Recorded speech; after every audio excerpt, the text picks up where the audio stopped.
Okay, today I'm going to show you how to connect your receiving coils to the earth so that you may receive my electricity wirelessly.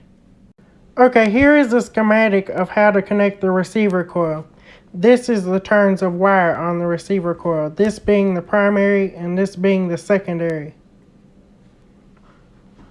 These are two 1N4007 diodes flowing in the same direction. This is a 3-volt LED light bulb. And then this is where an earth ground connects, and an earth ground connects to the bottom of the primary winding.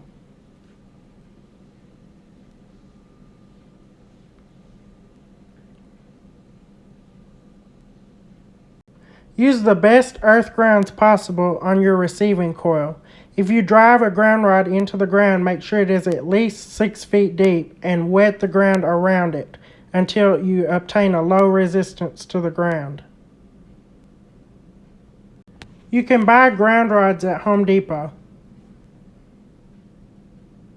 Now I will show you how to ground your receiving coil. So at the bottom of the primary windings, you'll want to ground this to a good ground that is separate from the ground that you ground your secondary to. So I'm going to use this gas pipe to ground the bottom of the primary.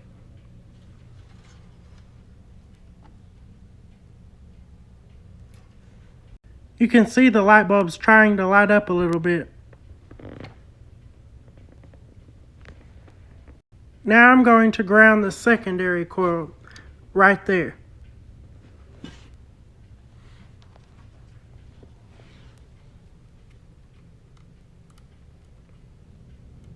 I'm going to use the house as ground for the secondary. That's what the mouth part of the plug is.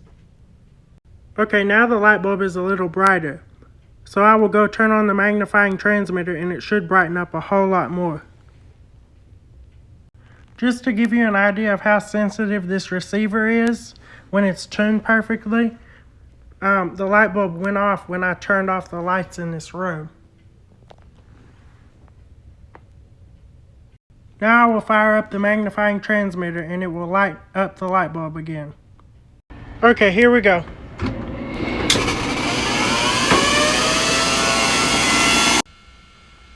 And there's the light bulb.